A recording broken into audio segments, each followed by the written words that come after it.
Look at these liars, man. Why do they lie? Liar! You're a liar! You're finished already. You know you're gonna get corrected, boy! In my hands, I'm holding a book called Reliance of the Traveler. What makes this book so important is that it is an English translation of an extremely important 14th century book of classical Islamic law. This is one of the few books that are completely available in English for us to look into and to understand Islamic Sharia law. Here is the problem, however. Recently, as I was researching something and looking through my sources, I noticed that there is a mistranslation when it comes to the topic of female genital mutilation or female circumcision. Female genital mutilation is something that is present in Islamic culture and that has been practiced throughout Islamic culture and Islamic history. When we try to find out what the source of this practice is, the oldest reference to this in Islamic religion and Islamic culture is the Hadith,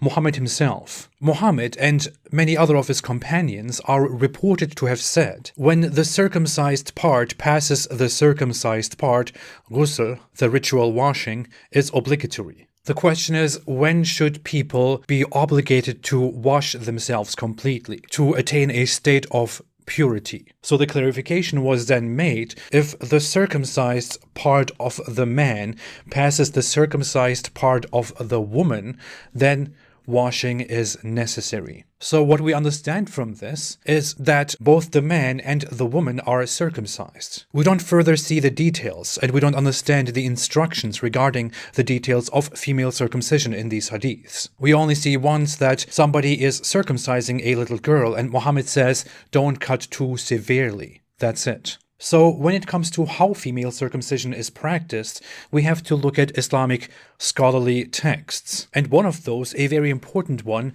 is this one.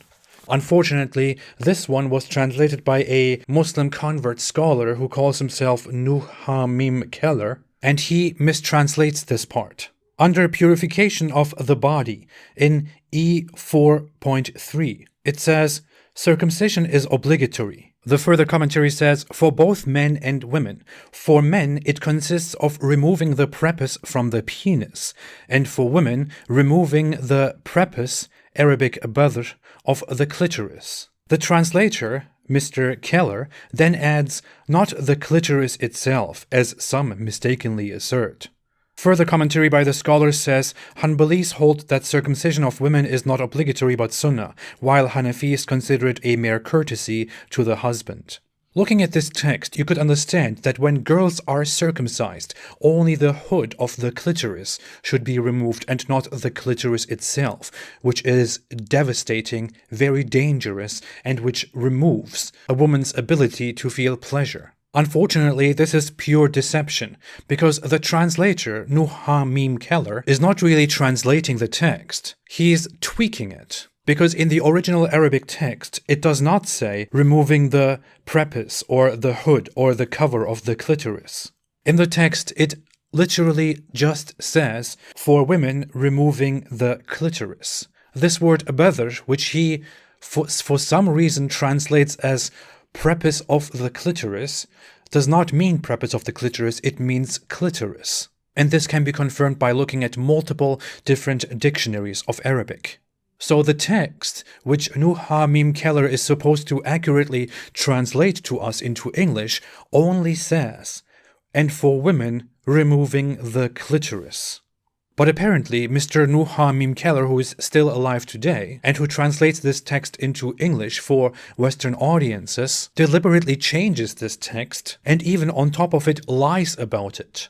I will not say that this scholar does not know, and he's just, he's mistaken himself. No, there is no way that you could possibly mistake the meaning of this. This is a lie. And why does he do that? Of course, because this book should be made available to Western audiences, to global audiences. And by today's standards, we understand that circumcising a little girl and cutting off the clitoris is an extremely terrible, painful, dangerous, possibly deadly practice, which takes away a girl's, a future woman's ability to feel pleasure. This is something that many people suffer from today. And this guy here comes and does that one thing that a translator is not supposed to do, deliberately mistranslates the text, and even adds his own commentary on top of this lie. And this here is an example of how respected Islamic scholars lie. Now, of course, he says it is obligatory to remove the hood of the clitoris of a girl. And that does not make the text much better,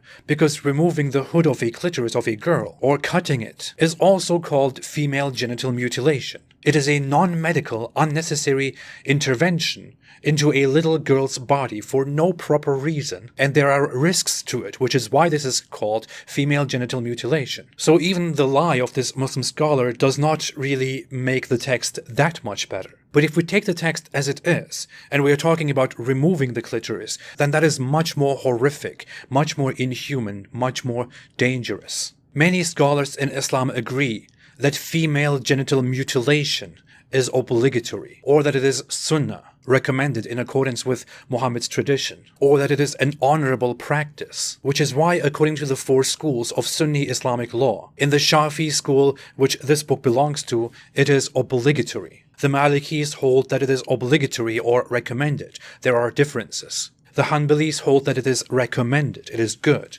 while the Hanafis say that it is honorable but not obligatory. This is the truth. This barbaric practice of cutting a little girl for no proper reason at all and endangering her life and destroying her life is part of Islam. And this most important Islamic law book in English today is a book with lies. Of course, that's not all to it. In the book, he even says that he did not translate a specific part about slavery because it's not relevant today because, you know, slavery was abolished over time and all that.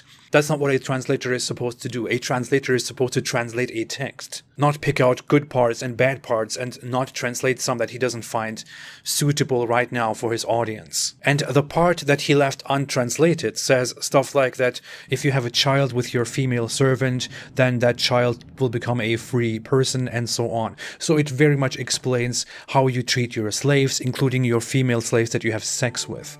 No wonder he left that untranslated. This is how Islamic scholars lie. Let us keep exposing them. I definitely will keep doing it. Please share this video, don't forget to like, don't forget to subscribe for more updates. If you want to support what I am doing, please consider supporting this channel on Patreon or on apostateprophet.com. I appreciate your help very much. I will be back very soon. Have a fantastic day and stay away from Islam.